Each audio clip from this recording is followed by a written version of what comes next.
Welcome to Chat TPT, a podcast about music business from the unique perspective of content creators in the trumpet community. We are so excited to have you here with us today as we dive into the world of trumpet playing, content creation, and everything in between. We hope that you'll find a supportive and inclusive space with us where musicians from all backgrounds can learn, collaborate, and support one another.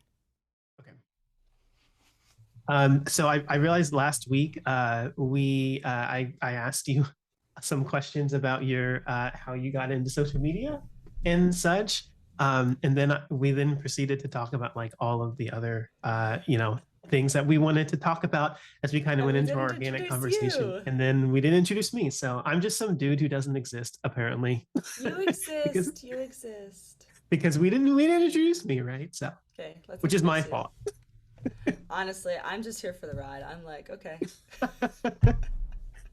You're already not giving yourself enough credit because this was your wonderful and amazing idea to do this together and to send out some of the deets to our audience and whatnot about the real life of musicians who are content creators. So yeah, if anything, I'm along for the ride. Well, tell us a little bit about yourself, Marcus. Okay. My name is Marcus. Hello. I am obviously a professional musician and content creator. I grew up just kind of having an affinity for YouTube ever since YouTube came about back in 2006/2007. I was just one of the individuals who just immediately enjoyed watching YouTube videos more so than watching TV shows. I think one of the things that I realized was, video on demand was something that was really attractive to me. I didn't like to have to wait until Tuesday and Thursday at 6:30 p.m. for 30 minutes of a show that would be, interrupted by 7 to 9 minutes worth of ads every 30 minutes. We talk about, I won't digress into the ads, structure of social media, but as much as we want to complain about it, it's still way, way, way, way better than your ad experience on TV. But that is what it is. And so I was super, obviously interested in music and wanting to pursue a career in music. When I turned 16 was when I decided I wanted to do that, made that decision. But I was always wasting an inordinate amount of time on social media, and particularly just watching silly YouTube videos. And then it became scrolling through Instagram posts, and then it became, of course, as of recent years, the past 5 or 6 years, scrolling through TikToks and all of those things. And I got really big into watching live streams. I modded for a couple of streamers, etc. And it kept occurring to me at some point. It was like, that would be really cool if I could like do something like this for a living. Oh, but I'm focused on music, so I'll just focus myself into making the best music career that I can possibly make, which there are some regrets to not trying to actively incorporate more aspects of my passion into my overall career early on, because had I known what I know now about being able to combine those two things together, I would have had a much bigger head start. But also at the same time, I'm building and growing a community in a way now that I couldn't have previously. So, everything happens the way that it happens. But I had a lot of opportunities as a growing musician. We talked the last time about some of the darker moments of our undergrads, which we both kind of shared a little bit about them. Mm-hmm. It was a really good coping mechanism for me sometimes to just bring a friend over to my dorm and just watch videos, just watch YouTube videos, and so I got into a lot of creators. I was really big into Ryan Higa, who for a moment was the number one subscribed YouTuber on the platform. And then there was this really big boom, for YouTube as it had been acquired by Google, and just sort of blew up. And so you started seeing all these people hit 1 million subscribers at some point, and passing through that. And now we see a lot more, right? Like, I think Mr. Beast has like 140 million subscribers right now or something crazy like that. And he's like top, what is it? I think he's the second highest subscribed individual YouTuber. So Wow. PewDiePie has more than him. So it's like multiple channels, right? Of whether groups or people have over 100 million, but the idea of a million still to me is unfathomable. I'll get there one day. You'll get there one day. But the idea that you can do what you love and constantly share it with other individuals is something that has always been really attractive to me. Now I know some people are going to listen to this and be like, Marcus, you haven't actually said anything about yourself. So, okay, fine. I graduated from Indiana University. I did my master's in trumpet performance after pursuing a undergraduate in music education from Virginia Commonwealth University. And as we talked about before, I studied with Rex Richardson at VCU and Joey Tortel at IU. Both changed my life in multiple ways and still continue to change my life today. I then got a job teaching college when I finished college, and I've been teaching for about 7 years. So that's me. And yeah, it has been 7 years. Wow. I'm going into my 8th year of teaching, which is crazy how fast time flies, you know. And I serve on the board of directors for the National Trumpet Competition, which is something I alluded to very vaguely last time. But now I can just tell you guys plainly so that you understand. I work with a lot of things regarding the social media and promotion side of things, but also am one of the team members that just runs the overall project. So Kayla and a few people were kind of teasing me at NTC last time, and it was like, I know the director. This guy's the director. No, Dr. Dennis Edelbrock is the director. You own the conference. I this is do your not. conference. I do not own the conference. That is not true.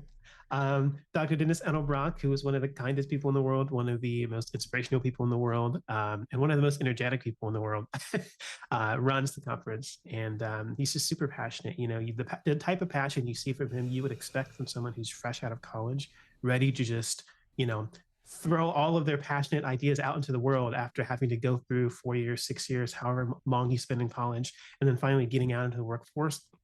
That's the type of passion you get from him. And then you also get like his level of experience, which is incredible. And he was Rex's teacher. So he is my teacher's teacher. So you're his grandbaby of some sort. Yes. So I will absolutely not claim his competition from him. It is totally his. But it's been a really big pleasure to have the opportunity to go do those things. And I, of course, judged, as you know, and a lot of our listeners probably do know as well, the finals division of the national trumpet competition. All of the divisions this previous year with Karen Blisnick and Terry Everson, which was just super, super, super fun. So good. Really humbling to be judging with them, and also really humbling to be watching our colleagues and students perform, you know, as young as we had a 12-year-old, I believe, in the finals for the junior division, and of course going all the way up to the graduate division. And it was really just great on all accounts. So yeah, that's so exciting. There we go. Now I exist. NTC seems like such a long time ago. Oh my goodness. Even ITG, I was at Schmidt Music yesterday, Yeah. talking with a bunch of trumpet people, and they're like, "Oh yeah, you were at ITG." I was like, "Was I?" Yeah. There's just so much going on all the time. But it's so fun. Yeah. Absolutely. It feels like it's been forever ago. Yeah. It was only it's been 3 months ago. But it feels like it's been a year ago. Yeah. A lot of things have happened since, especially in the past few months. I think that's the case in the overall music world in general. And I think especially for trumpet players, and this maybe ties in a little bit about what we want to talk about today.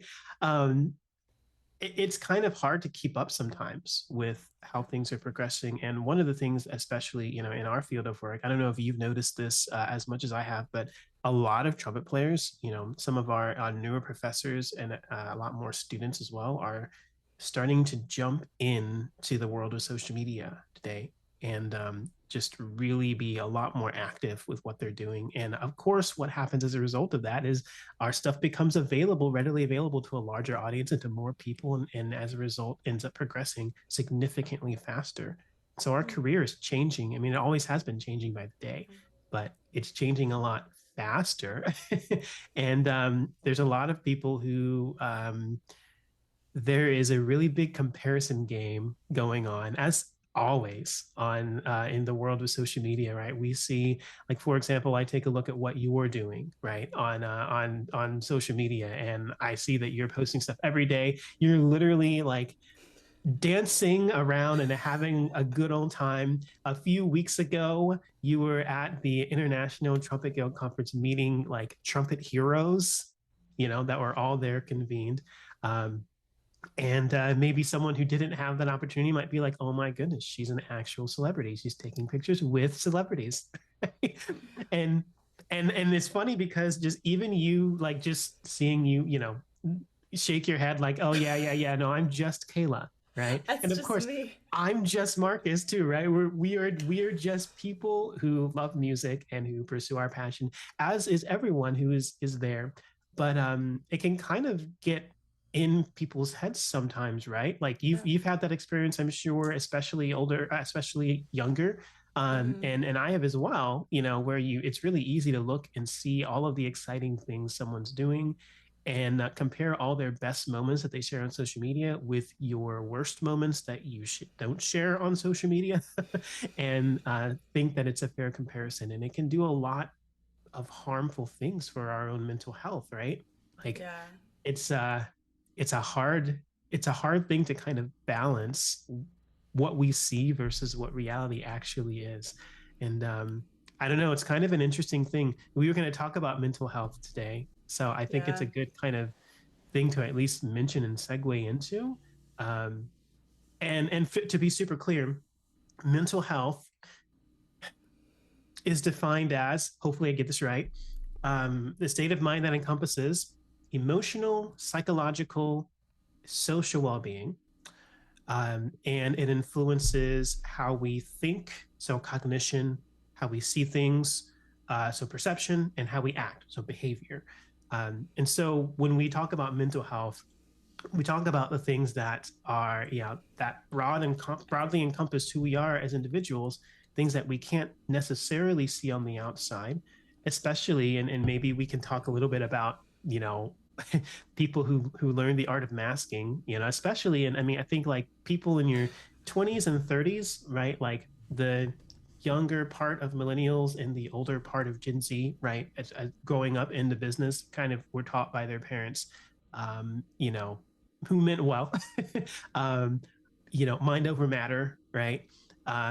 Who were taught, fake it till you make it, which is very good advice in the right context, right? Mm-hmm. But not so much good advice in an environment where you have to, in order to build emotional intelligence, you have to be able to process your emotions, right? And not allowing ourselves the opportunity to do that can be really harmful to our entire life, notwithstanding our music career. Mm-hmm. So Yeah. yeah, how do we want to go through this? How do we want to talk about this? Because I might sit here and ramble about it forever, because it's something that I'm super passionate about addressing and talking with my students. So Yeah, I mean, it's something that I'm passionate about too, and just listening to your take on it and the way you describe all of it, I'm like, yes, I agree with all of that. And yesterday, so I was at Schmidt Music doing a presentation on musicians' wellness, and we were talking a lot about like physical wellness, but another aspect of mental health is it affects your physical health. Like if you are so yeah, stressed out, your body is going to take on that stress, and you're going to get aches and pains that you didn't know you could get. And that's so hard to manage. So like if you once you get to a certain point where like first of all like mentally you're feeling really rough and physically you're feeling rough, it's so hard to pull yourself out of that. So it's so important to like keep up with your physical health as well as your mental health. And as I said yesterday, um, it's going to be different for everybody. Everyone's process is going to look different. Everyone's experience with mental health is going to be different. And it's really hard to like understand what other people are going through, because like what you've gone through and what you're going through, but like other people might have it different. And so like the relatability isn't necessarily there, so it's hard to talk about. um, but along with the social media thing, like with everybody hopping on the social media train, I've had a lot of conversations with creators about burnout. They're like, how do you do this all the time? How do you do this? Like, I am so burnt out. Like, I can't keep up with everything. And like, there are times I take like a week off, 2 weeks off, whatever. Um, I've even if I'm not posting, I'm still filming like myself playing. I'm still recording my practice sessions just for me. Like, I don't need to post any of that stuff, but if I find something that I feel like posting and that seems relevant, then I will. But right now, I'm really lucky because I have lots of content all the time. Like, I'm playing in a theme park, I'm doing silly things all day, and people love silly things. So that's easy for me. If I was working, let's say, you know, a 9 to 5 in an office or something, or, like working in administration for a company or like a music school, like that would be a lot different. Um, but it comes down to like comparing yourself with everybody else, and I think that it's really really hard not to do that. Like, I'm seeing, Chloe just got the position at laundry school, which I'm super excited about, but I'm like, Yes. how do I get that? How do I get to the point where I'm like that? And it's like, I admire her, and like, I'm happy for her, but I'm also like, what am I doing wrong, you know? And same thing, like Christina Alegre, amazing trumpet player. She just won this amazing position. She's off at basic training. She's almost at 10,000 followers on TikTok. She posted like 5 videos. Anyways, she's fantastic trumpet player. And I'm like, okay, like, again, what am I doing wrong? Like, what am I doing wrong in my playing, in my practicing, in my approach? And it's just like, we all have different experiences. We all have different goals. Like, I don't want to be in the military, but I mean, I still admire what she's doing, and I still want to be at the same level that she is. And even for me, like, I don't feel like I'm at that level, you know? Like, because we compare ourselves to everybody else's best takes when we know what our worst takes are. Hmm. But Yeah, absolutely. It's crazy too. I mean, Christina's at basic training right now. Shout outs to Christina. She is awesome. She's a fantastic musician amazing player. and And so nice, so nice, such a I beautiful was person. I was thrilled to see when she decided to join TikTok. Also a little confused because I knew that she was headed into basic. She was maybe spent 10 days there, and yeah, posted videos. She like blew up a Lefe trend, and she's been growing passively as she has literally been unable to touch her social media, which is really cool. I hope she passes 10K by the time she gets back. She's very close I hope so too. I'm on gonna like TikTok. repost a bunch of her stuff and be like, "Hey, everyone, check out Yeah. Christina. She's I'm amazing." like I mentioned to you. I think I'm gonna do a multi-track of her girl with flaxen hair, which is the first thing that she posted up on TikTok. She plays so beautifully, so expressively, musically. So nice, yeah. Speaking of beautiful and expressive, I mean, every time Chloe puts a video up, it brings a new perspective to how you would approach, whatever it is that she's playing. It's very cool. It's highly inspirational to watch those types of things happen. But it is a really big trap, right? To take a look and to see your colleagues being successful. And of course, I mean, very few of us feel as though we are being, at least wildly successful, but it sometimes appears on social media that everyone else around you is being wildly successful. And we don't see the daily struggles that happen with anyone else, but we see our daily struggles. So it's very easy to feel like, well, what am I doing wrong? Yeah. And the short answer is nothing. This is not, not at least not in this context, right? This is not the conversation to have when you take a look at other people on the social media aspect side of things. The conversation to have is awesome. This is the best version of themselves that I'm seeing. And if you want to compare yourself, you really shouldn't at all, like I'm speaking to myself as much as anyone else, right? But if you insist on comparing yourself, compare at least what you share with the world, right? With what other people share with the world, and you'll get a slightly less construed, still unequal but less unequal version of how you quote unquote stack up. But music has never really been about stacking up, right? When one person is successful in the music field, everyone else is successful. We talked about the rising waters lifts all ships, how we each have our own audience and we build upon that audience, and then that audience becomes accustomed to other people, who are in that field. There are people who are going to go crazy for what Christina's doing, who as by being exposed to what Christina's doing, they're going to also end up being exposed to what Chloe's doing or what you're doing or what I'm doing, right? And they might find their way into the trumpet world in a way that they never would have before just because they happen to see her. And that can happen through any one of us, right? Somebody could become accustomed to what you're doing. And I know for a fact, I mean, like, I don't have the physical proof, but I know for a fact that there are trumpet players who have seen successes in their career just because they follow you on social media and you inspire them, right? And I know that there are people who also look at you the same way that, you know, you might look at Chloe and they might think, oh man, she's so amazing. What am I doing wrong? How am I not as great as Kayla Solomon? And that's that thing. It's like we never look at that, right? Like, I'm certainly not going around looking at myself going, yeah, I'm so great and so amazing, right? But there are people who actually, feel that way about me, which is really humbling, right? And it's really important to kind of recognize, no matter what you're doing, and this is for everyone, right? This is for you and I. This is for our listeners. No matter what you are doing, regardless of where your state of mental well-being might be, you might feel like your life is falling apart, but regardless of what you are going through, you are somebody's hero, right? There's someone who is looking up to you, who is inspired by you. And you might think, well, but Marcus, I'm listening to this podcast and I'm just a high school trumpet player. Yes, you too. There is somebody in your friend group, there is somebody among your colleagues, maybe probably in your band program that looks at you and they look up to you, right? And you can make any sort of arguments that you want, like, oh, but I'm not the first year trumpet player. Oh, but I'm not this and I'm not that. If you're listening to this podcast, it's because you like music or because you like one of us, right? And that means you have qualities about you that somebody else likes.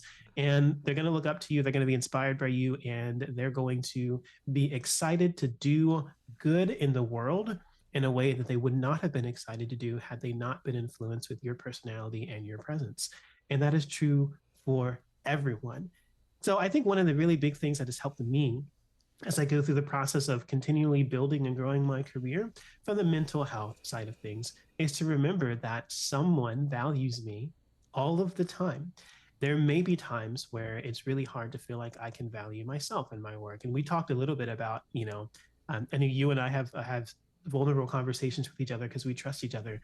And we talk about like, oh, I've seen XYZ do this and wow, that's really great. But also subliminally on the inside is like, oh, that's really great that they're doing this thing that I dreamed of doing all my life and I still haven't accomplished, and they accomplished it right away, right? Yeah. And the reality is maybe they didn't accomplish it right away, but you certainly saw it on social media when it happened, right? Maybe they spent 10 years, maybe they spent more than 10 years. I know enough about Christina, for example, to know that it was a childhood dream of hers to play in the military group. And knowing her work ethic and who she is as a person, actively worked towards that for her entire life. Yeah. And so from the outside, from an overall trumpet community, like, you can take a look at anyone in the country who maybe is privy to what she did at NTC last year, and talking as a soloist as well as with the all-female ensemble that made it to the finals last year for NTC, which was amazing. They were so good. And they make me proud as an alum of IU myself. Yeah. But you might look at all those things, and then you might see that she recently got that position. You might think, oh my goodness, I am, whatever your age is, right? Maybe you've been playing professionally for a few decades and you're in your 50s and 60s, and you're like, wow, I wanted to be in the military band. It never happened. And now she's in this group and she's way younger than me. And I never got this dream, and this person is living the dream that I've wanted all of my life. It's very easy for us to kind of do that in our minds and think like, oh yeah, and it just sprouted up out of nowhere. Success is never an accident, and it never comes up out of nowhere. So individuals who you see, the successes you've seen them go through, they have gone through a lot to get there, whether you saw it or not. And there are a lot of things that they went through to get to other areas of life that they never experienced, that they never actually were able to succeed upon. And that's the case for all of us, right? So it really isn't fair to any of us to look at someone's successes, right? And to feel like, oh yeah, it just fell into their lap. I worked my entire life trying to get it and I never ended up getting it. Because there's something else that you are working your entire life to get and you've probably experienced or you will experience. And you'll have those, amazing testimonies for yourself in the future. And that doesn't make your success, doesn't make anyone else less successful, right? And their success doesn't make you less successful. It is possible to have a world where the people who you love and admire and adore are, lighting the world up in fire, in the best way possible, of course, right? Hopefully you're not doing it out of anger or spite, right? But in the best passionate way possible. And you're able to do the same thing with other aspects of your life. And together you can all be successful. It's a victory for the world, right? Yeah, and I think that that's something that I love about the community, like that we're a part of, like especially like with with Christina and with Chloe and with like all of the other trumpet players like in our social media community, like Jessica Farmer, like just had to throw her name out there because she's just amazing too. So, but It's like amazing. we are all excited for each other's successes and we're all hyping each other up. Mm-hmm. Like I feel like there's a point, especially like high school level where like you're fighting against each other for that top spot. And it's like Yep. you don't have to do that, but like we feel like we have to do that. And then you get to a point where it's like, oh, everyone's doing their own thing and I'm going to be happy for them because you don't want to waste your energy on negativity and on resentment when you could be focusing on what you love and what you want to do, and we don't want that negativity. Oh my god, there's a wasp in here. Uh-oh. Sorry. Sorry, it's big. I just looked, it's like on the mirror. Wow. Okay. What was I saying? That's okay. Hopefully that wasp is just actively engaged in our conversation about mental I health I and think it's so. just chilling and enjoying the conversation and I doesn't hope so. decide to do anything nefarious. If I run away, you know why. It's okay. Well, I'll do a solo podcast until you come back. If you run away, it's fine. But that also brings me to uh, sorry, that also brings me to like something someone said to me yesterday about like how what we see of everyone else, like we start to that starts to weigh us down. And you have a performance and you chipped a few notes. You missed an entrance, this or that, and like we get so down on ourselves and so upset at ourselves about all of this. And it's just like that kind of mentality, it affects your playing like down the road. Like you miss a note and you start ruminating about that, the next few notes you're likely going to miss, or you're going to miss the next time like that you have that lick or that passage. And so like maintaining, we talked about staying neutral, like don't get too high, don't get too low. We want to stay neutral because being a musician, like we are so vulnerable as it is, and like it's such a big part of our identity that anytime we make a mistake we take it so personally. And it's really hard to separate that Yeah. because it's like, you know, it's not just a job. It's what we do. It's part of our life. It's where'd the wasp go? Sorry. I'm just like, okay. Sorry, we'll distract it. We're good. No, it's all good. That it is valid. I would be doing the same thing if there was a wasp in my room while I was trying to record a podcast. Yep, we're good. We're good. Okay. Okay. Any thoughts on what I just said? Sorry. Yeah, no, absolutely. I think it's great to kind of understand. I mean, first of all, this is a conversation that we're having because it is a common thing that people deal with, right?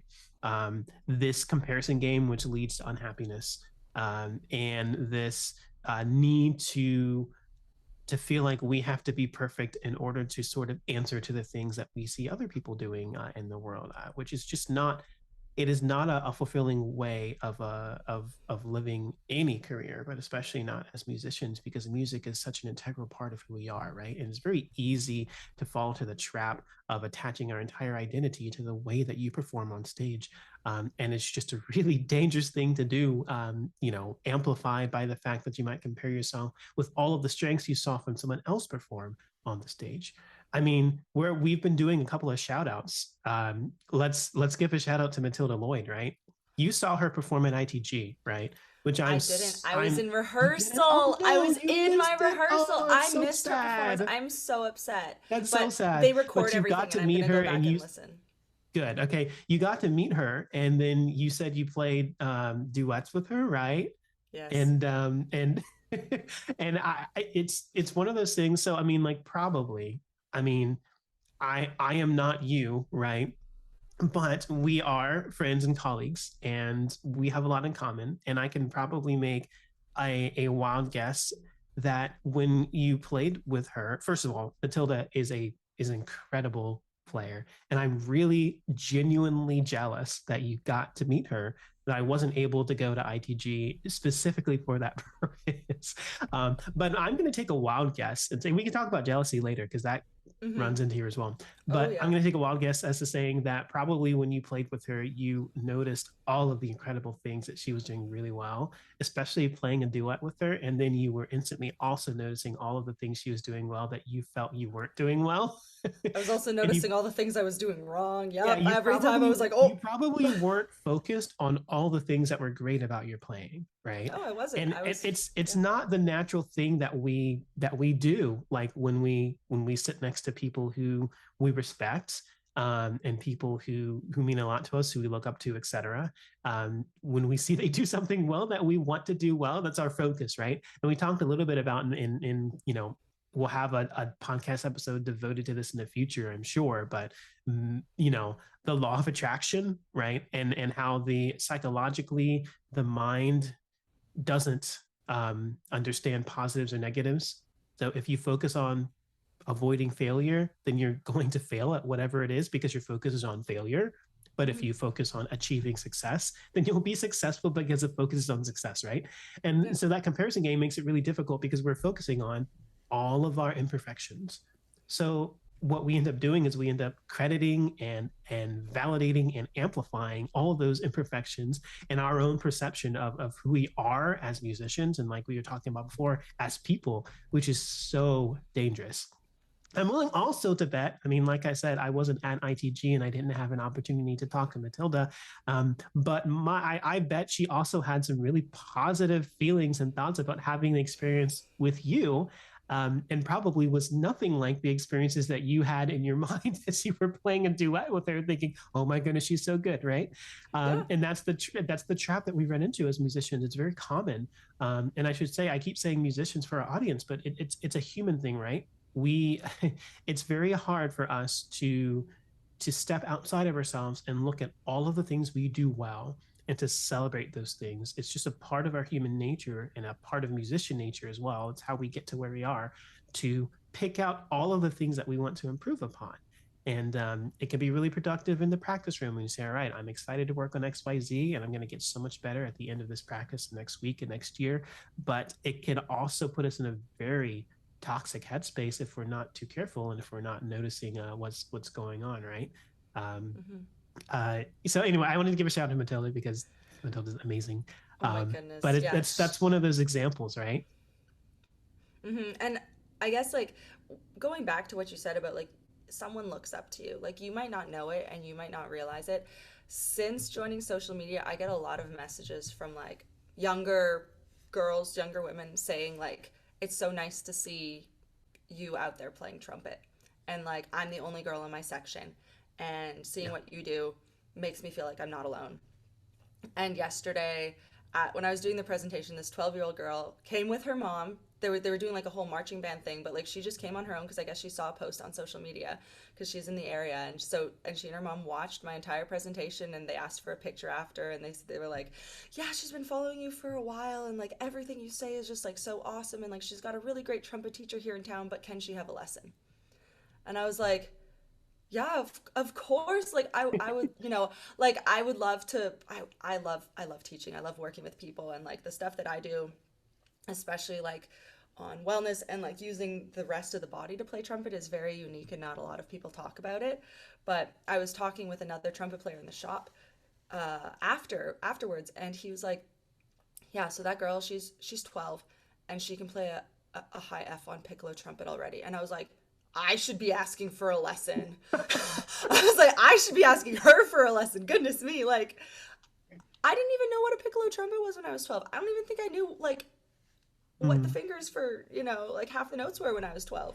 But it's just so cool to see that, because like I would have never thought that, like I'm just me. If someone recognizes me from social media, I assume it's because of spit, you know condensation, one of those things. I Yeah, don't no, kid it's now. condensation. It's definitely not spit, right? No, it's not spit at all. Not at all. Yeah, it's funny. I think I did. As a side note, I think I did know about piccolo trumpet when I was 12. I remember it. I remember hating it. I remember being like, this gives me a headache. I also wasn't a fan of like piccolo, the instrument. I loved flute, and then I was like, oh, take all the great qualities out of flute and then bring it up the octave, and then you have a piccolo, which is not a fair representation of the piccolo. But that's how I felt about it when I was Yeah. 12 years old. And I'm going to be honest, I feel there are a lot of instances where I feel similarly today about the piccolo trumpet, not necessarily as an instrument, but as the way we try to approach it, right? We still Mm-hmm. to this day don't have very many pieces written specifically for piccolo trumpet, right? We play other repertoire that was meant for other instruments because no one writes for piccolo trumpet. And in my highly opinionated mind as a 12-year-old, I'd probably be like, darn straight, no one writes for piccolo trumpet because it's not a real instrument. It's actually an amazing instrument. Rex actually was one of the pioneers of jazz piccolo trumpet, which was something that just fascinated me so much. And seeing it in that color made me appreciate it a lot more. I just kind of wanted to make that note because when you're talking about like piccolo trumpet and high F, that is impressive for someone who is not in college really to Yeah. do, let alone someone who is not even in high school, right? Yeah, I'm that's guessing I'm bad with ages, so. yeah. Well, that's fine. I'm bad with ages too, so I get it. But yeah, that's really cool. But yeah, I mean that is a little bit of an attestment to what we were saying before, right? Like somebody is looking up to you all the time. And one of the great things about going into the world of social media is you may or may not realize who is, impacted by you on a daily basis by the content that you produce, because on average, depending on the platform, give or take a few percent, about 10% of the people who watch your content interact in some way, shape, or form, whether that's a like or a thumbs up, depending on what platform you're on, whether it's a thumbs down, whether it's a comment. And then some people, of course, DM you, and you get really sweet, wholesome messages. Sometimes you get not so sweet or wholesome messages. Sometimes you get sponsorship messages that are, very genuine. And then other times you get messages that are very scripted, and, you get all those things, right? But all the combination of all of that is about 10%, generally speaking, for the average person, which means there's a 90% of your audience at any given point in time who is being affected positively, hopefully, in some way, shape, or form with your content that may or may not ever say anything to you on social media. And then the really cool thing is sometimes you get the experiences where you get to run into one of them in the wild and they freak out because they're like, oh my goodness, this is the person. Now, I did not, I made it a point. So, okay, I'll back up a little bit. I did a social media presentation. I was invited by the director of NTC, the competition coordinator, not the competition coordinator. That's the wrong. I'm giving you wrong. Rebecca Wilt. I'll give you her name. Who is the director of NTC? We love we, Rebecca. She's we love amazing. Rebecca. One Shout of the out to greatest Rebecca. piano players of all time. Also very much able to stand her ground in a community where it is necessary and needed in so many cases. Rebecca invited me to do a masterclass at NTC this year. And of course, this year is my first year serving on the board of directors. So it was just really great and amazing opportunity to get to put myself in front of people. And we talked about social media. And I didn't call any individuals out except for Jessica because she was in the room and I mentioned something. And then I said, I won't call you out unless you want me to. And she said, you can call me out. So I gave Jessica a shout out through social media. But at the beginning of that masterclass, which I mean, there were a bunch of people out. First of all, that happened during the what was it? The graduate semifinals. solo Yeah. division. So And it was also in conjunction with another masterclass. So a lot of people going, oh, I'm so sorry I missed. Like, no, it's a competition. You're here for the competition, right?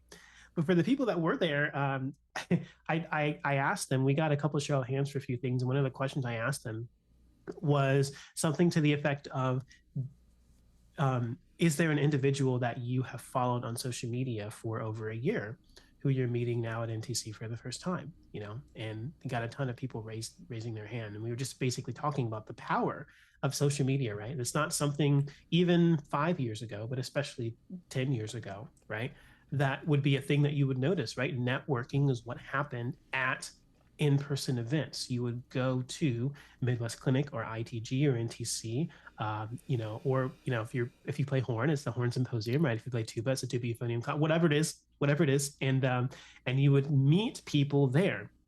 And of course, we still do that, but we have this really big life hack as social media content creators, where we get to meet people and interact with people year round.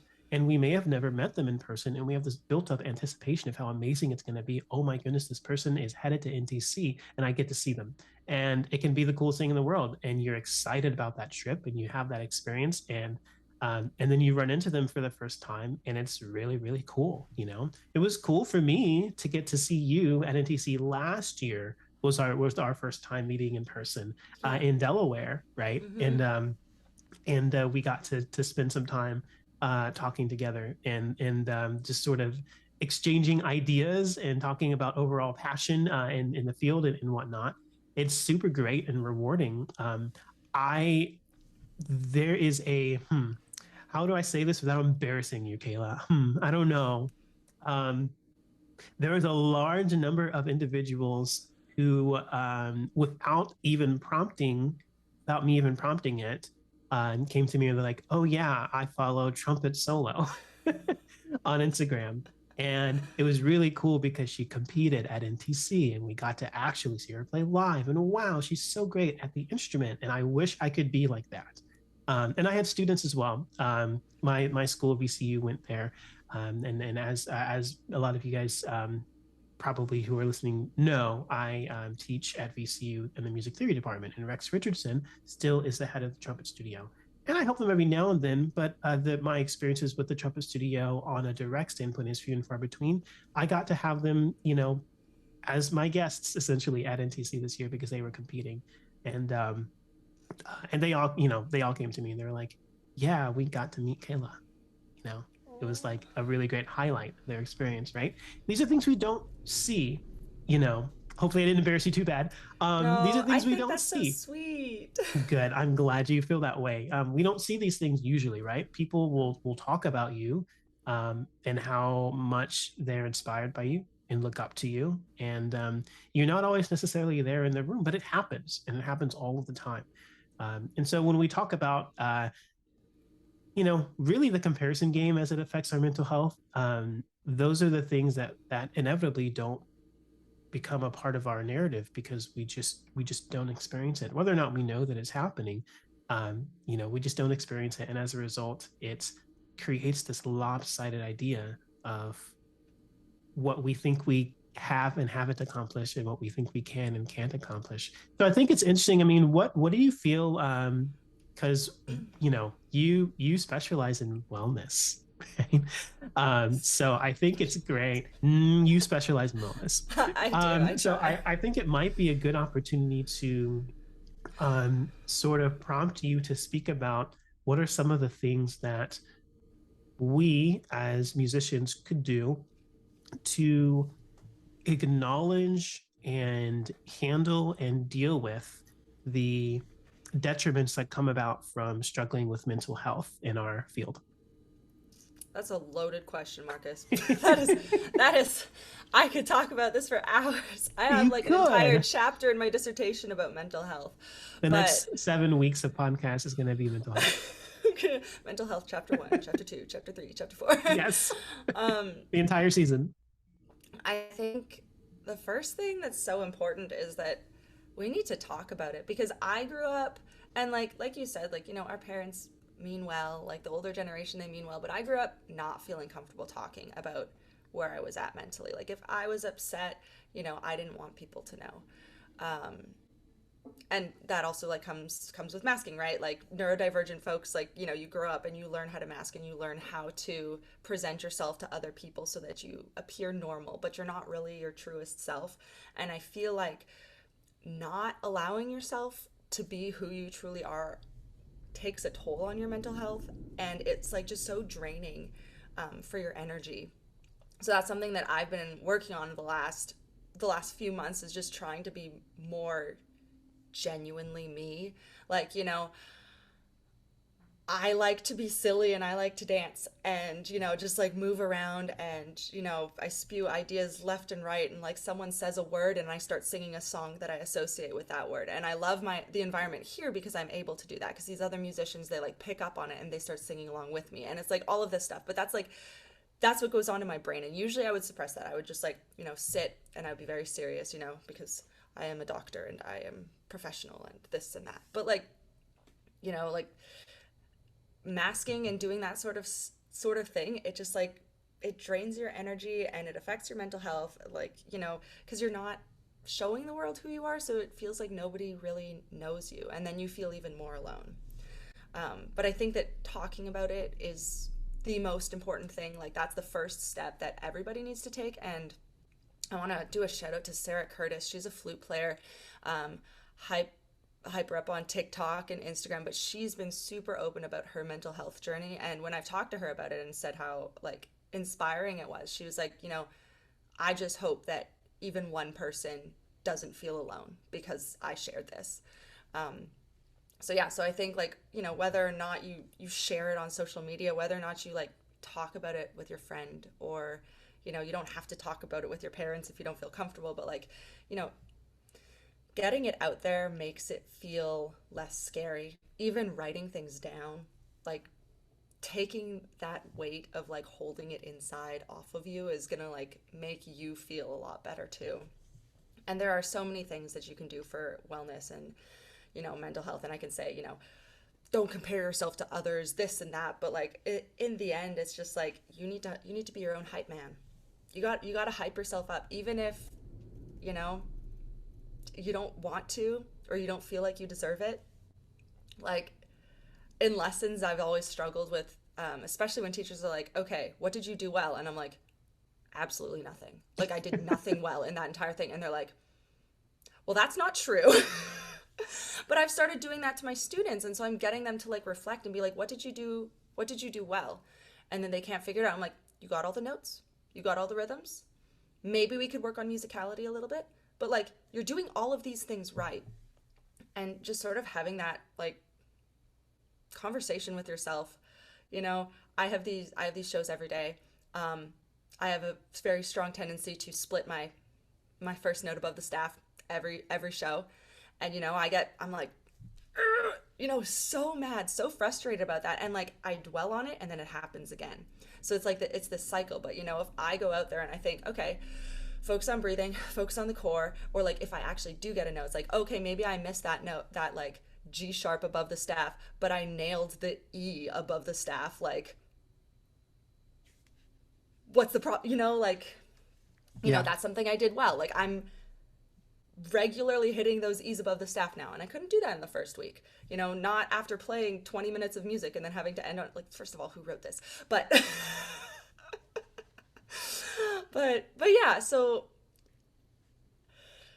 be open with how you're feeling. Like, you know, if someone comes up to you and says like, oh, hey, how are you doing? You know, everyone's just like, oh, I'm fine. Be like, oh, you know what? Like, I'm having kind of a rough day. I'm tired. I'm a little bit cranky, you know?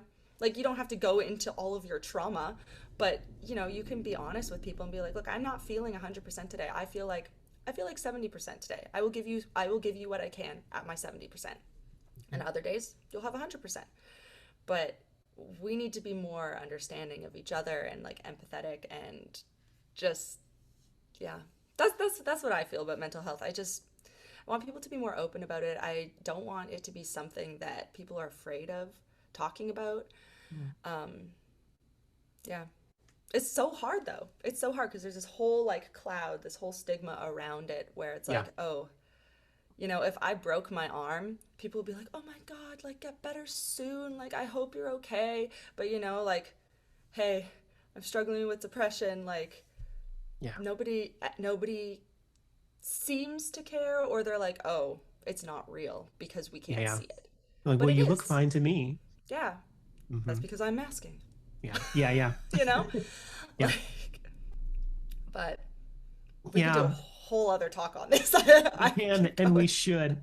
I think I mean, well, there's just a bunch of things that are really Yeah. powerful to what you Mm-hmm. said. And you know, when I go back and do editing for this podcast, I'm probably going to listen to that part a bunch of times because I Oh, think that's really powerful, and I think it's something that needs to be out there, right? One of the things that we um, need to acknowledge is that when we go through these emotions and feelings and we feel alone, it's a lie. uh, Everyone is going through some sort of tough time at some point in life.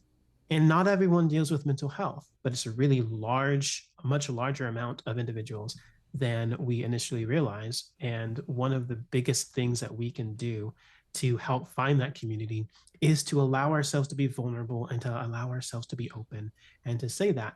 And it's it's a really important thing to make note of, that when you have 70% to give in a day and you give 70%, you've given 100% of what you have for the day.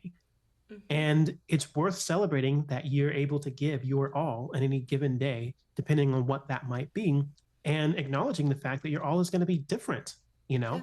And it's okay. You don't have to do everything yesterday that you did the day before. You know, there are some days where maybe you are, just setting the world on fire, changing the world for the better, you know, like where you might as well feel like you might be, the next president of the United States or whatever, right?